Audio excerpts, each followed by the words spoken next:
afternoon. Welcome to the May 7th meeting of the Kiwanis Club of Birmingham. Please stand as I invite Tracy Moran Adams to the podium to offer the invocation and lead us in the pledge of allegiance.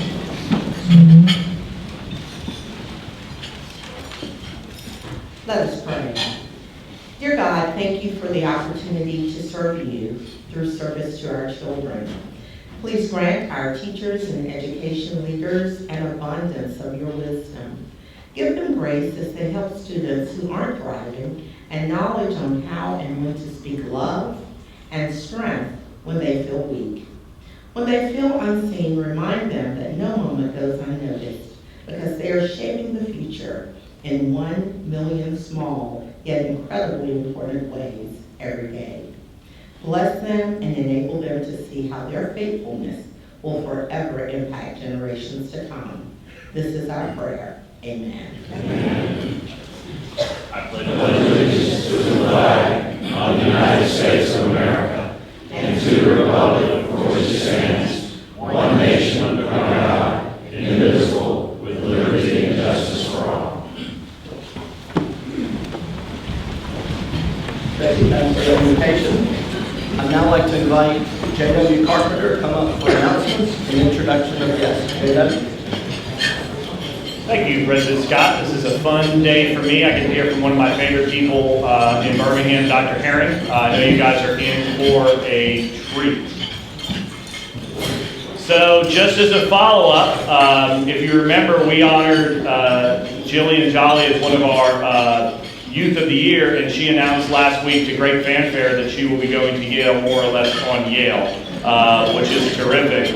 There was an article that circulated in your email, and Kiwanis was prominently mentioned, including Bob Battle, who's the president of the local Yale club. I expect the standards have gone up considerably since he was at Yale.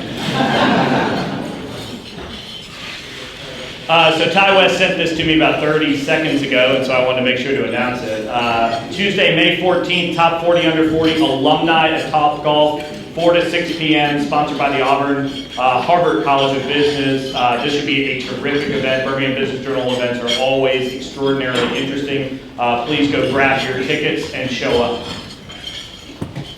And so we have a lot of guests today, so we're not going to introduce folks by name, but I did want to call out some very specific special guests today. The first is the Ramsey Key Club. Thank you so much to the Ramsey Key Club for being here tonight. And then I know that Dr. Herring, the most valuable time, there's Jillian Jolly from Yale walking in. I also want to recognize our elected officials here today. I see Mary Bone from the Board of Education and Sandra Brown from the Board of Education. Thank you so much to our elected officials who are here today. And then also we have students from 3 of our Birmingham City schools here today. Where is Wylam? There you go. And where is Washington? And where is Harvard? There you go.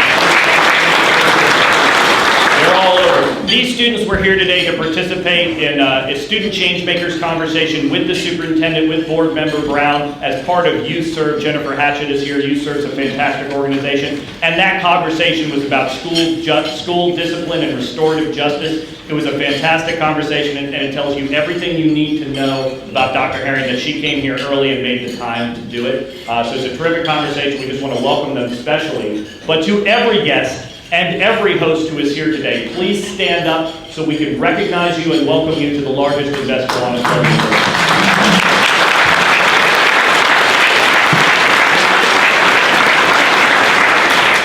And with that, I turn it back over to President Scott. Thanks, JW, and welcome to all of our guests today. Wow, really great to see all these young people with us today. That's just a tremendous amount of energy, and really looking forward to hearing from Dr. Herring today. You know, having a vibrant, thriving school system is so important to this community, and particularly to all of these young people that are here today. So we're really looking forward to hearing from you today.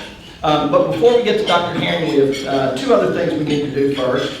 2 other things we need to do. First, I would like to call Drew Langlow to the podium. Drew, come on up here.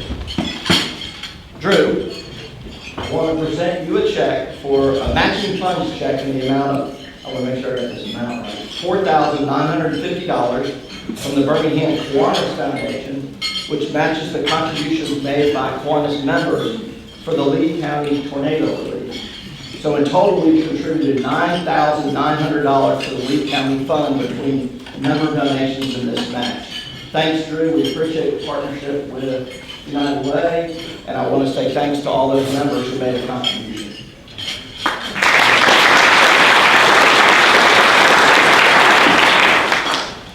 All right, now the second thing we need to do is we have 2 new member introductions today.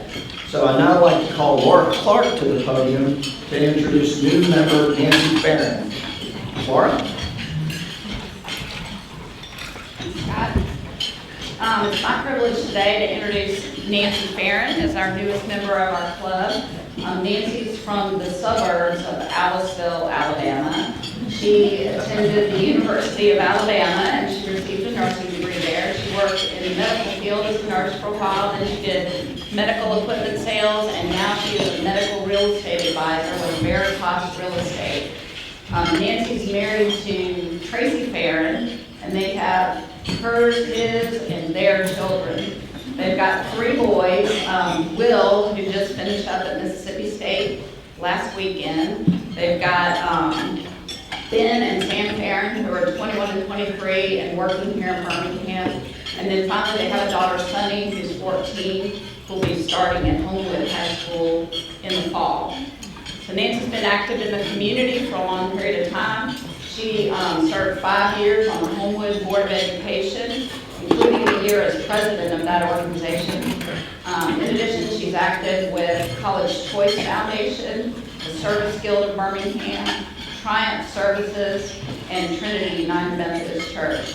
I got to know Nancy through our time of leadership Birmingham and Anthony. And she brings a lot of energy to whatever she does. So on behalf of her co-sponsors, Brooke Bowles and Meredith Calhoun, we're really excited to have her as part of the club. Thank you.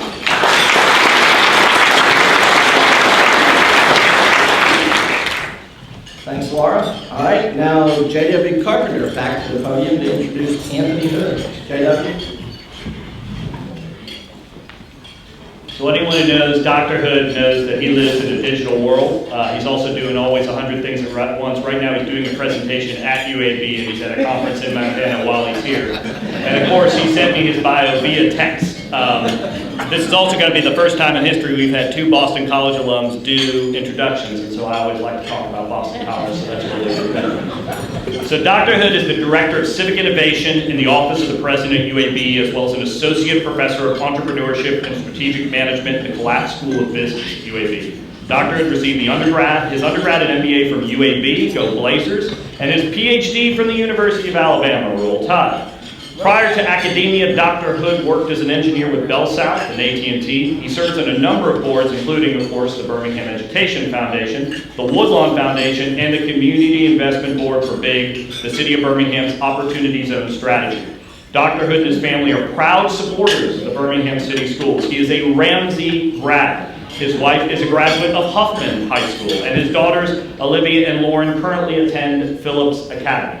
That's what he told me to say, and it's all true. But what I will say is this. This is one of the brightest, most passionate people that I know, period. He is an absolute wonder to have on my board, and we are lucky to have him in our community. And we are certainly very lucky to have him as the very newest member of our Kiwanis Club. So on behalf of Sally Mackin and Scott Adams, his co-sponsors, and the many people he knows and I know believe in him in this room, please welcome Dr. Anthony Hood to the Kiwanis.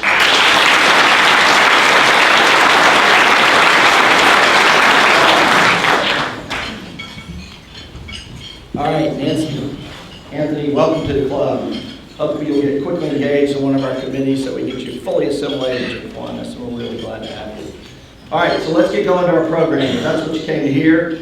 All right, first, Laura Clark. Please stand. Birmingham Commercial Banking Manager, Synovus Bank. Kiwanian since 2007. Nancy Farron, new member just introduced by Laura. Anthony Hood, new member just introduced by J.W. J.W. Carpenter. Executive Director, Birmingham Education Foundation, Kiwanis since 2013. Tracy Maria Adams. Again, Tracy, thanks for that invitation. Former member of our Board of Directors, Senior Executive VP, Chief Community Development Officer, Kiwanis since 2009. And then finally, Drew Langlow, President and CEO, United Way of Central Alabama, Kiwanis since 2008. Drew has the honor of introducing our speaker. Please join me in recognizing the head table.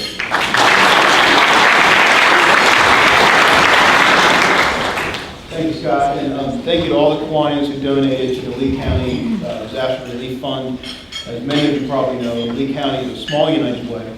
They asked United Way Birmingham to help set up their fundraising page, and this gift puts that total raised from that fundraising effort to over $200,000, which is significant. I was down in Lee County just about 2 weeks ago, and they're making great progress. They're still clearing debris, but they've also made great progress getting the long-term recovery committee set up. And these contributions will be used not necessarily for the immediate sheltering, but help all these families once the national effort has pulled back to go through the rebuilding process and get back on their feet. So thank you to all of you in the Kiwanis Foundation for that gift. It's my pleasure to introduce Lisa Herring to you today. Lisa is a servant leader. She's had 20 years plus experience in education. She came to us on May 3rd, 2017. In a very quick onboarding process, and she's finishing up her second year as the superintendent of Birmingham City Schools. And she came to the job with this vision of making the Birmingham City School System a premier education choice for families and the first academic option for the community. Lisa, since her short time with us already, has led the Birmingham City Schools through a significant transformation. Stabilized leadership, she's improved school performance and increased student achievement. Under her leadership, the school system has achieved its first ever full district accreditation after being in a state takeover situation. This is a significant turnaround. When she came on board, 22 of our Birmingham City schools were classified as failing schools. 17 of those have came off the failing schools list in her first year as superintendent. So you can see she brings a tremendous amount of focus and energy. Throughout her career, she's taught in both public and private schools, urban and rural settings. She was in the school system in Charleston, South Carolina, as the deputy superintendent of academics. She came to us directly from the school system in Jefferson County in not Alabama, but in Louisville, Kentucky, where she was the chief academic officer. I've had a chance to get to know Lisa, and she has a master's degree from Spelman College, a BA from Spelman, a master's degree from the University of South Carolina, and her doctorate from the Georgia Southern University. I've had a chance to get to know Lisa. She's a United Way board member, which I'm thrilled about. And I've had a chance to meet with her on many occasions. And what I've been most impressed with is she is a servant leader at its heart. But when we meet with Lisa, what comes through is that she truly cares about children and academics. And she brings a sense of urgency and focus like anything I've never seen. I mean, the meetings, when you're in a meeting with Lisa, you are in a meeting with Lisa. Her focus is on it, you get right into it, and very quickly she's figuring out what to do. And I can't tell you how impressed I have been in my opportunity to interact with her and with a lot of different community partners. So with that, please welcome Dr. Lisa Herring.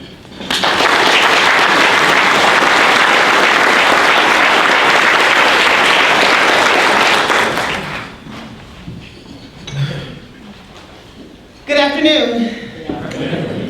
Okay, classroom teacher and me. Good afternoon. All right, I know you just ate, or you may still be eating, and that's okay.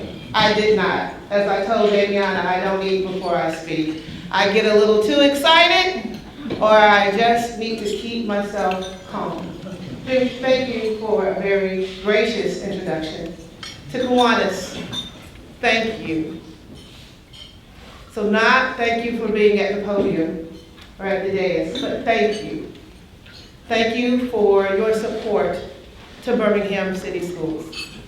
Thank you for your belief in our scholars and helping to ensure that their future is great. Thank you for your volunteerism and your time and what you do even when you're not in this capacity on a day-to-day basis. So many peers and colleagues up here with me, I'll just extend a gracious, I'm honored to stand and to sit with you. And for the purpose of protocol, please let me honor my board members who are here. Board member Sandra Brown, who was with me earlier with our Ed Foundation chat with our scholars, Board Member Brown, and Board Member Mary Bowen, who is here as a guest of John Saxon, and who made sure that Jillian Jolly got here for our recognition. To our board members, thank you. If you are currently a student in Birmingham City Schools, stand up.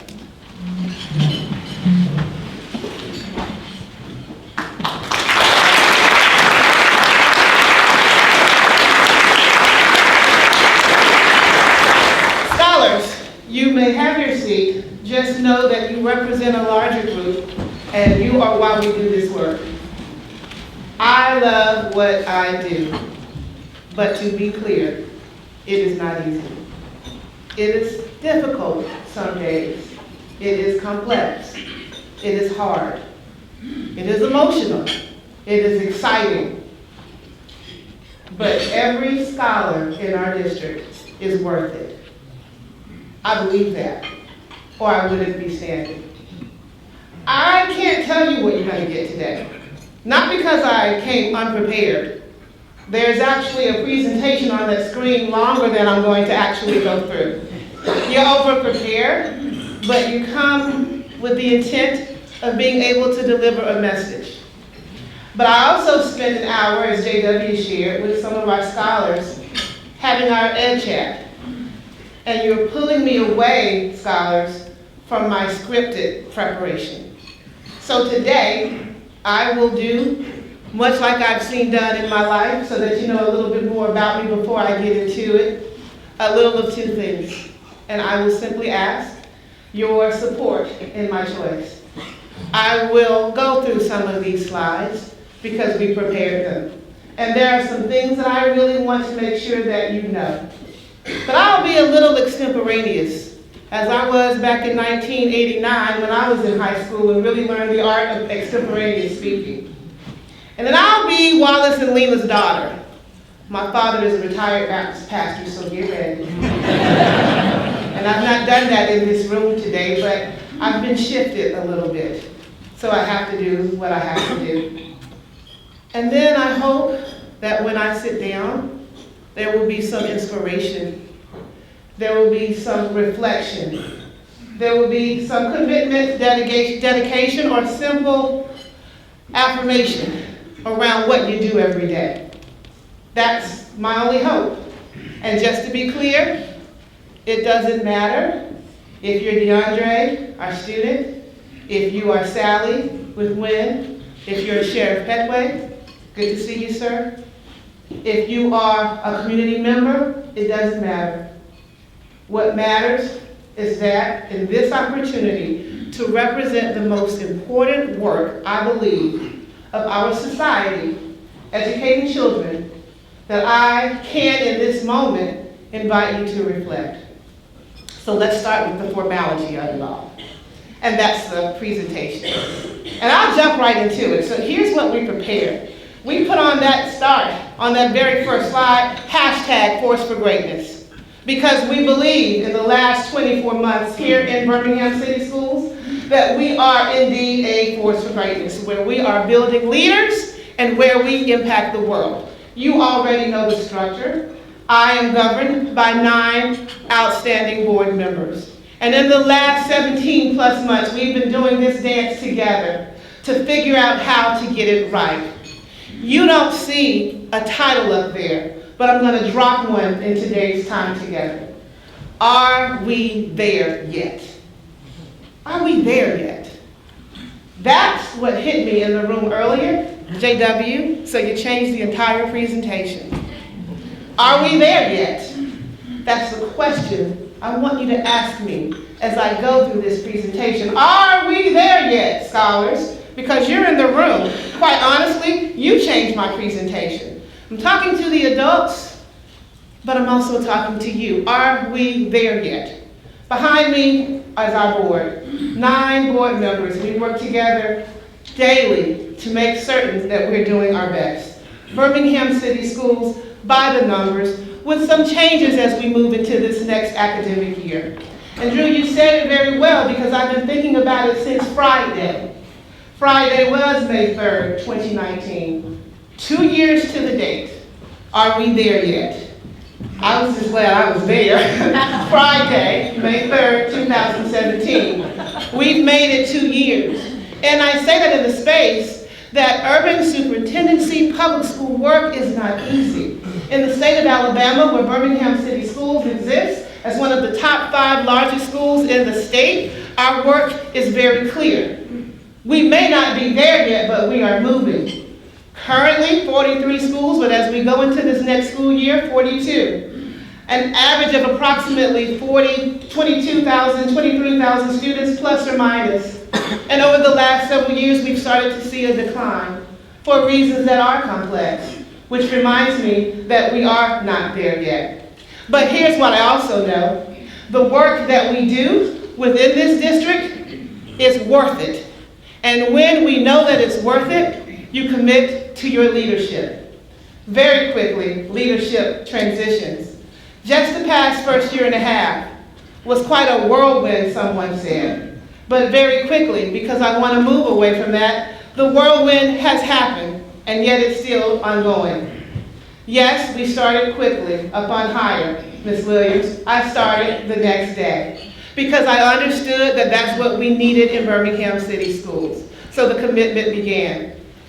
I like to sometimes pause and say, and during the process of interviewing, just as a reminder that it might be difficult while interviewing, I was able to do that through the midst of a bomb threat, where I was immediately escorted out of the boardroom to the Tutwiler, which soon became my home for the next 3 months.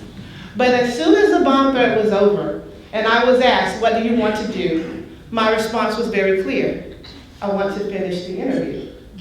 Finish what you start. We're not there yet. That stays in me every day. That's a part of the leadership transition.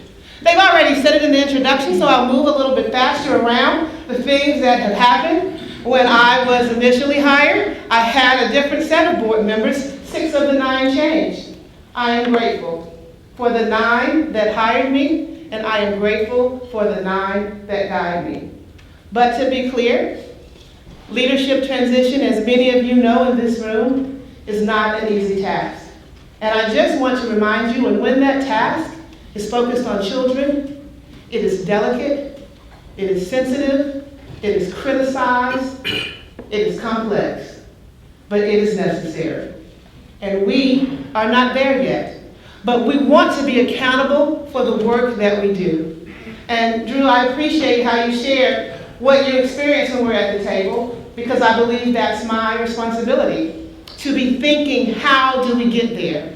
How can we be accountable? When I first arrived and I met with principals and after I unpacked data, I found myself in a very curious space. And I unpacked with them something that I read in Jim Collins' Good to Great. Some of you may know it, the Stockdale Paradox. When asking a war veteran, how did you survive imprisonment? How did you make it through some of the most difficult times, not knowing what the end result might be? And I'm paraphrasing quite honestly, but in the conversation or in the communication that's shared in Jim Collins' Good to Great, there is a statement that is shared by the officer, and he said that I retain my faith, that I retain through my faith that I will prevail in the end, regardless of the difficulties. Regardless of the difficulties, while at the same time confronting your most brutal facts. We've done that in Birmingham City Schools, and we still have work to do because we're not there yet. One of the things that I want to remind you is that we can't do it alone. In acknowledging that, we are navigating through the space of how to retain strong partnerships, how to rebuild them, how to ensure that our work is aligned. And that has been a part of the work that I've been able to do in the last 24 months. But we're not there yet. And because we're not there yet, I just want to inspire you a little bit, even if you're a scholar, about what we have done well. And then I want to share with you the miles we have to go before we sleep.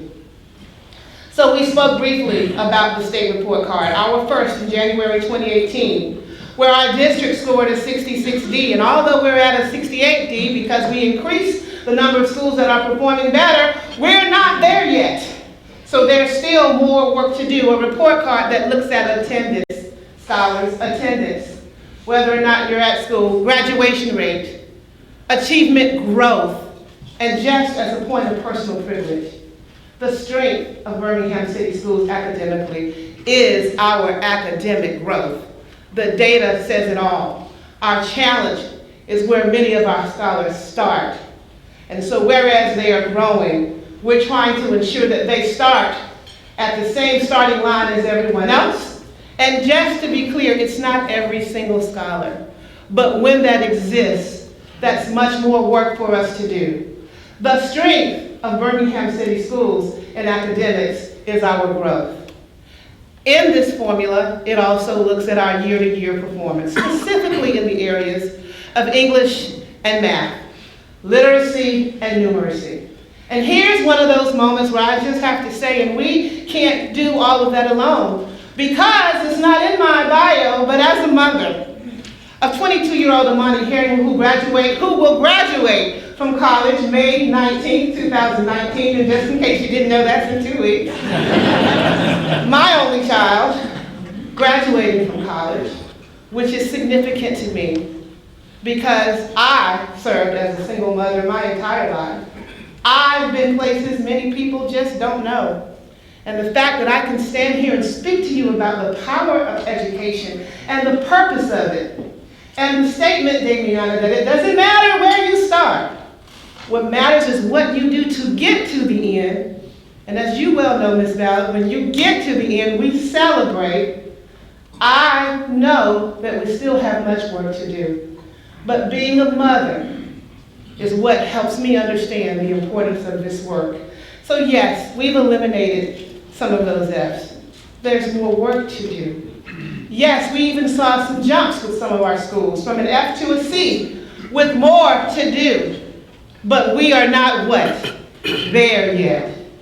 We're not there yet. That is your invite to join me. We are not there yet. But we're gonna get there. In addition, there's this very challenging reality around not just the report card, but the failing schools list. So you may be a school that's A, B, C, D, or F, and you may or may not be on the failing schools list, which looks at the overall proficiency level for students in reading and math across the entire state. And they look at the lowest 6%. And in Birmingham City Schools, we have a cohort of schools, and Birmingham City Schools has, prior to my arrival, had a cohort of schools that fall on that list, but it doesn't measure growth. And what did I tell you earlier? Growth is our strength. It's our strength. But we have to also look at where we're starting. And the failing schools list is real. But scholars, as I share with each of you, teachers, educators, parents, we are not defined by a list. And quite honestly, I thank God we're not defined by a report card for my brothers, because I was an A student, just to be clear. But my brothers are probably very glad that they weren't defined by their report card, and all of them are incredibly successful. We know that that doesn't define us, but that work provides a blueprint to guide us. And that's why we also know that we're not there yet. But beyond that, I take great pride in something that our board did unanimously in August 2018, which was to pass our district's strategic plan. And that was critical in a space where, as I stepped in May of 2017, that was critical in a space where I had to not only take inventory of where I had landed, but assess our needs. And it's only been 24 months. And we are thankful for the success that we've made. But even based on our strategic plan alone, a 5-year plan, we're still not there. 4 pillars make up our strategic plan. Those pillars are clear. Number 1, student success. It is guided by a set of metrics that we must measure. And we measure what we treasure. We are a servant organization. We are created to serve children in their academic performance and to empower the adults who teach them. And scholars, just to be clear, teaching is heavily rooted in relationships. And there should be healthy relationships in every encounter, but we're not there yet. But we're going to get there because that is our commitment to you. Pillar number 1 is student success. We look at academic performance and we look at outcomes as it relates to college and career readiness. And yes, we want tons and tons and tons of Jillian Jollies. We do. But we also want tons and tons of Tamayas, Davianas, DeAndres, Lisas, Brooklyns, all of the names of our scholars in their individual and gifted and talented capacity. And whether they choose to go to one of the most prestigious universities in the world or in the state of Alabama, whether they choose to create an app that none of us even have the capacity to think about today, whether they will be guiding us in a space where we can't even define the job because it hasn't been defined yet, that is our primary work, to help get them there. Pillar 1, student success. Pillar 2, team excellence. Looking at our performance management and how we get there. How do we measure the culture and climate of our organization? Pillar 3, stakeholder trust. I will pause again. 24 months and counting. And although we're not there yet, DeAndre, we're trying to get there. And there have been moments of celebration, and there have been moments of frustration. And we still have work to do. But our partnerships matter. And I say that as your superintendent. And I say that knowing that this lift is too heavy to do so alone. So if we haven't figured it out, don't give up on us. Join us and help us create a solution. Pillar 4, systems and planning. One of my favorite topics when I arrived in our organization, when I would ask questions, would end with something like, well, Dr. Herring, that's the way we always did it. That's one of my least favorite topics as well. Well, why did we do it that way? Well, what has been our benefit from that? Well, how is that benefiting children? How does it enhance your ability to impact the classroom? How does it create a memorable experience for any stakeholder, be it parent or business person, when they walk into our schools or into our offices? We've been challenged to embrace that. And we continue to work through that, but not alone. With coaching and with guidance, and we are making progress. Y'all know what I'm getting ready to say, right? But we're not there yet. But I say this in the same space of knowing that every day when I wake up, I used to tell this joke about on my toughest days, when I would wake up in the morning, I felt like an elephant had put both of its feet on my shoulders. Can you imagine that weight? It's like just hard to get up. This is me being transparent because I can give a great speech, but if I'm not honest, I really don't think it matters. I've had those days. I've had those days when I felt like the elephant actually had its head, its trunk, its tail, and its whole body sitting on my neck. But I got up, and there's a reason why I did. Because I know that there are 23,000 students expecting me to get up. And quite honestly, I don't have a choice because I know that some of their experiences may not look like mine, and they are worth changing their journey. There are days when the politics of this work can overshadow the purpose of our performance, and we have to pause. And that's not easy. There are moments when I am reminded that I am from Georgia, but I'm not from Alabama, or that I'm from the South, but I may not have been in the field that allows us to do different ways of measurements and expectations.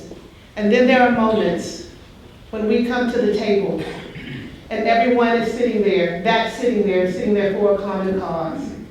And they sit there because they know one of two things. Either they've had an educational experience that completely changed the trajectory of their life and they want to invest, or they are frustrated because of an experience and they want to see better. Doesn't matter to me. There's a space for you at that table. That's what I want you to hear me say to you as a superintendent. That space does not say that there has to be a title. Doctor, professor, Mr., Mrs., 12-year-old, 72-year-old, Birminghamian or not. That space says, I care. And that I know that if we get this right for one, we can figure out how to get it right for all. And if we get it right for all, we change the entire landscape of the land that we stand on. I believe that in public education. In a space where, quite honestly, we can do it for free. In a space and a place where my life story says I was blessed to have a family that saw the importance of a college education, and all of us went that route. But just a generation before that, the granddaughter of a sharecropper who was in school for 3 days and was not able to read even when he died at 96, but he seemed to count money very well.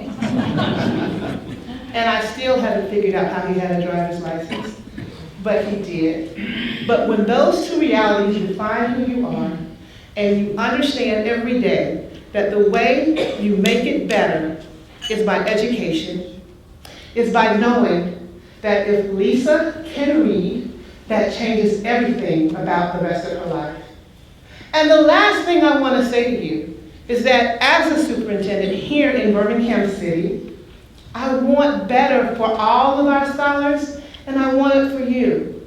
And yes, there are days where we have challenges inside the classroom.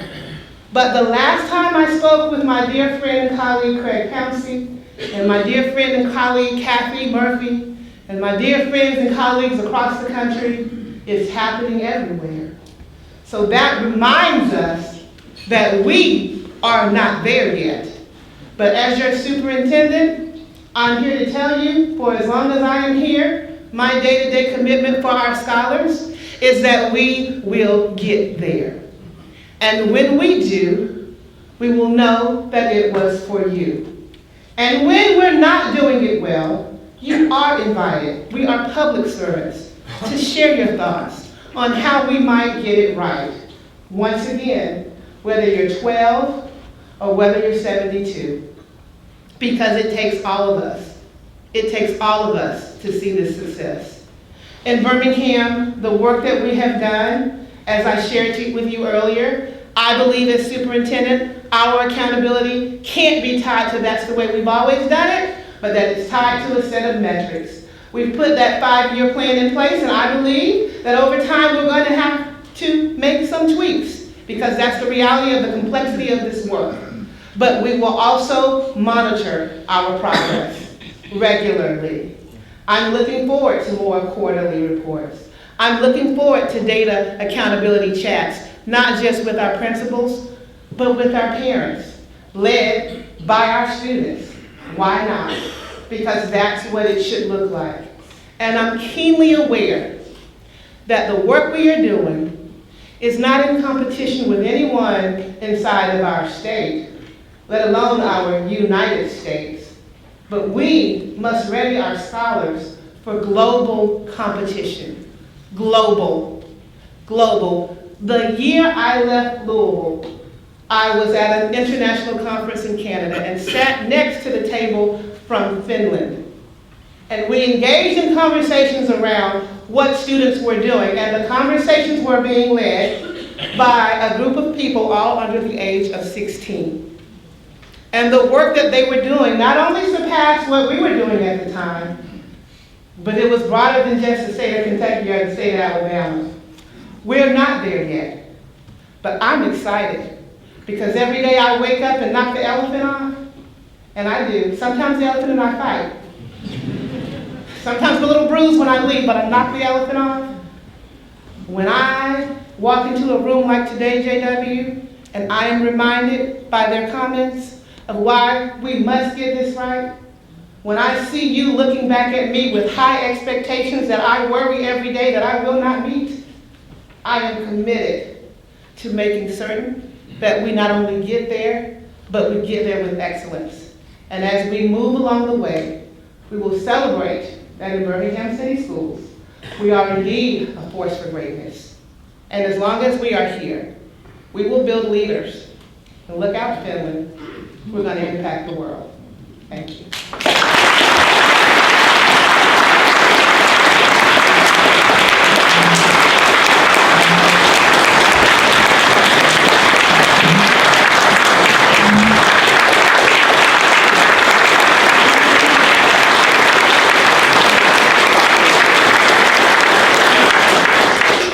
All right, take some questions. How about some questions from the crowd? I was wondering what you are doing to address the needs of students and families who have special needs. Great question. And so one of the first meetings I had when I arrived 2 years ago was with the State Department around our need to enhance our practices. Not just our practices, our trainings and our investments. I've made some internal changes around the leadership and the governance over special education, but the truth of the matter is we have to push more into the classrooms and into school leaders. I'm also very much aware, and I hate that this sounds like a prepared statement, but it's not, it's just our truth, that our special ed population here in Birmingham City is about 20%.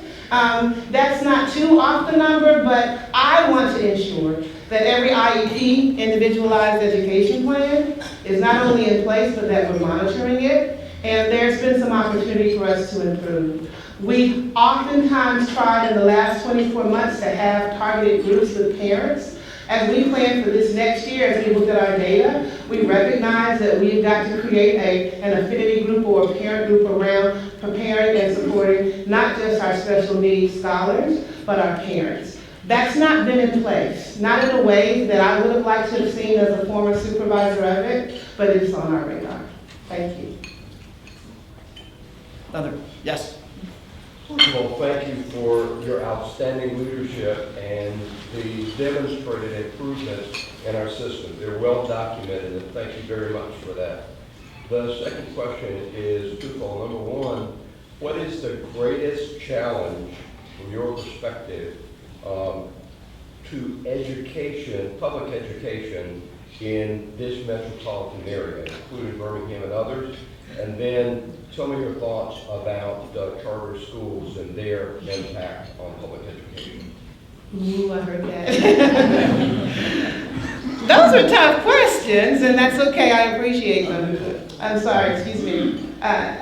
First of all, what do I believe is the greatest challenge, not just for Birmingham City Schools, but I mentioned affectionately colleagues, superintendent colleagues. So I think it's layered, but I'll keep it down to three very quickly. Number one, I think it's the public perception around public education. Public education is not winning in the faces and places of many. But most of that, oftentimes, and maybe I shouldn't say most, oftentimes that's not based on experience, but by what's heard. And what I believe is that we've got to get people into our schools to see the reality of what we do well. Secondly, the politics of it all. And so I just shared with you here in Alabama, and I left 2 states that have report cards, but we just had 1 state report card. But even here, the politics of accountability, that's the challenge. That is real. So you got a failing schools list and you got a state report card, so which is it? And that's something we have to push out and have real conversations around. And the other reason why that's a challenge is because it leads to your next question. So what are your thoughts about charter? So I have thoughts. I do.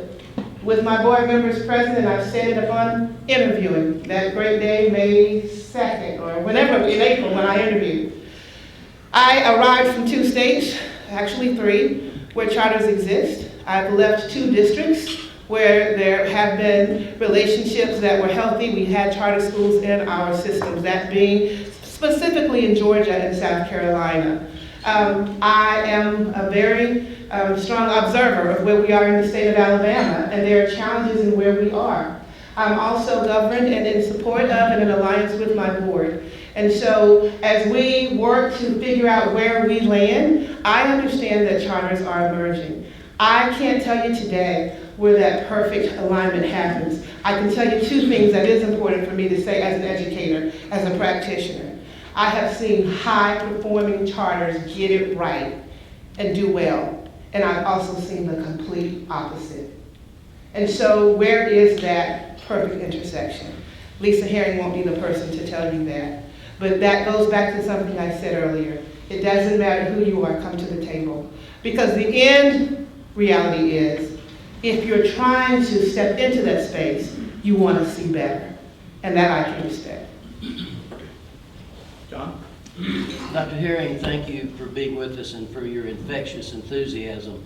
There are those who would probably say among your 2,000 plus employees, the most important 43 are your principals. Mm-hmm. Can you talk about your principals, not only how you recruit and train and retain good principals, but how do you motivate them? How do you get your enthusiasm and passion and commitment to them so they can get it out in the schools? That's an excellent question, Mr. Saxon. And so in brevity, let me say this.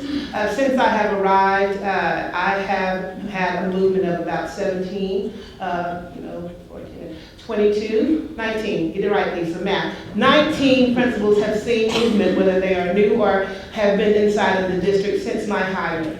There will be a small wave that will occur as well for various reasons. But the way that we onboard principals now, since I have arrived, has been the opportunity for my administration to put a very rigorous onboarding process in place. And so our applicant pool is open, internally and externally, but to move through that applicant pool, one must not only submit an application and a writing sample, but then they go through a very rigorous process where they engage in learning walks, where they also engage in a fishbowl role play around managing, troubleshooting through urban school challenges, where they also must provide a vision around how they see us being able to move our schools, and then they tier up.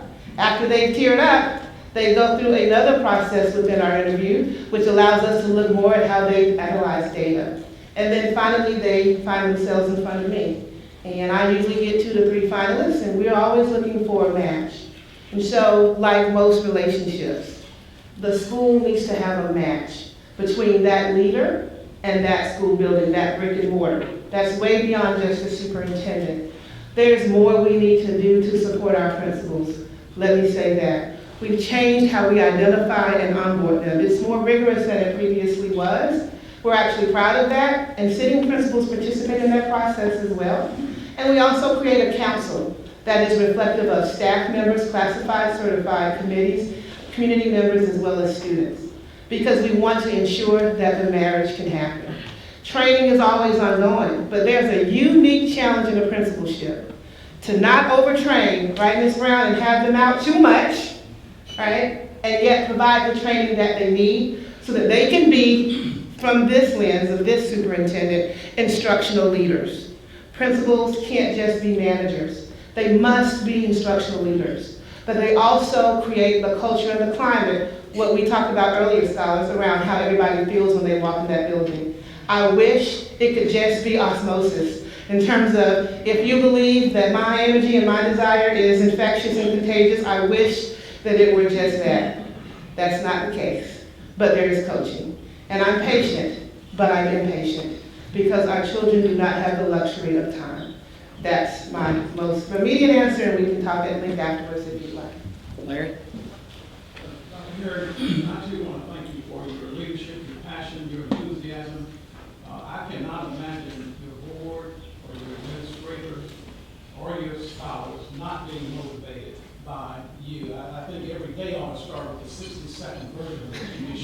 You know, to get where you're trying to go, we're not there yet. Yes, sir. It takes an able administrative team and support. Can you talk a little bit about that in terms of where you are? Are you right size, in your opinion? Too high, not enough? What comment do you make about administration? So let me be bold in this statement. We're not right-sized yet. I do have a cabinet, but even in my cabinet, and it's been everywhere that I've gone, the public perception is a debate between, do you invest in putting the right leaders in place in the central office or putting more resources inside the brick and mortar where the children are? Here's the magic sauce. It's both. Because if you put all the right people in place in the school building and you're not providing the supports they need for the teaching and learning, there's a gap. That's something we experienced in the last 5 to 6 years prior to my arrival in Birmingham. But I also do have in place a leadership team that has evolved. Because as I shared earlier, this is my 24th, we've concluded now 2 years, 24 months. My first year was unpacking. Even trying to decide where is the most important leadership role necessary and how to balance that from a fiscal lens, knowing that we have limited resources. Every person is a recurring expense. So we have leaders, we need more. I welcome advisories, not just for me, but we've talked about this, even for my executive leaders, chief of staff, chief operations officer. I'm going to put in a plug. We are looking for a chief financial officer today. It's open, difficult, not a large applicant pool. So do we have all of the resources we need? No. But are we trying to manage them strategically? Yes. But that's also where partnership matters. Yes, sir. Last one. Attorney, excellent program. I would think that what you're doing so well at is taking care of the nurturing, challenging environment within the walls of the school during the X number of days that students are required to attend. How can any superintendent, though, address and strengthen what happens to those students the days they're not in school? Mm-hmm. And so here's my most immediate response. I think we need to disrupt the school model. So I think this agrarian calendar that we are in school 9 months out of a 12-month year so that children can be out in the field and farm. And by the way, I don't think many people are doing that short of Jones Valley Teaching Farm. A school day that starts at 7 or 8 and ends at 2 to 3, so what do you do in those out-of-school hours? I think that's how you start making that change. I think that the school can't look like what it did for us. So where we've just put in a school-based health clinic at Winona High School, where it will not only serve our scholars, but their families as well, and then we're gonna stretch the school day, you gotta push out into the community.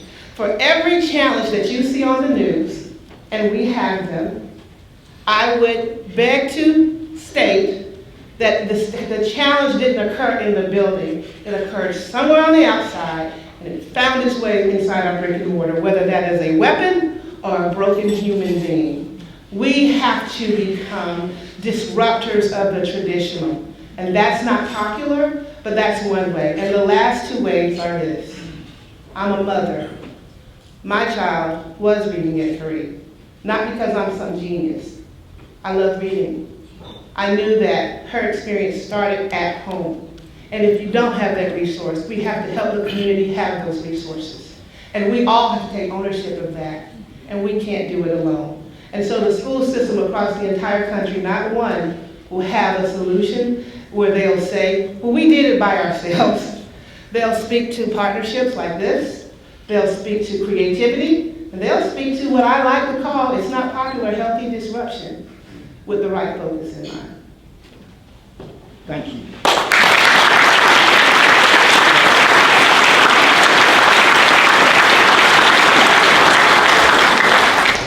Thank you, Lisa, for your remarks, your leadership, and for the results that you're already producing. So glad you're in place, and we look forward to helping you execute on that vision for Birmingham City Schools and in your board. So, great work. Okay, upcoming programs, real quick, and get you out of here. Next week, Matt Hoddle and Nikki Millsap, Red Hawk Advisory, and they're also the managers of the Alabama Futures Fund. So if you want to hear how we're trying to attract new talent, new businesses to Alabama, come and hear the conversation with Matt and Mickey next week. Week after that, Athletic Awards Program. That's where we will recognize outstanding high school athletes in the Birmingham region with our annual athletic awards. And then we will hear from Rick Davis. Rick he will give a talk on life lessons learned through sports. Rick is an attorney practicing sports and entertainment law at Wallace Jordan. He's also played on the 1973 National Championship Alabama football team, as well as played professionally for the Tampa Bay Bucks and Kansas City Chiefs. So he'll have some great perspective to share with everybody, including our athletes recognized that day. Memorial Day, we will not meet, and we're working on a speaker for June 4th. I promise it's going to be someone great. Thanks for coming today. We are adjourned.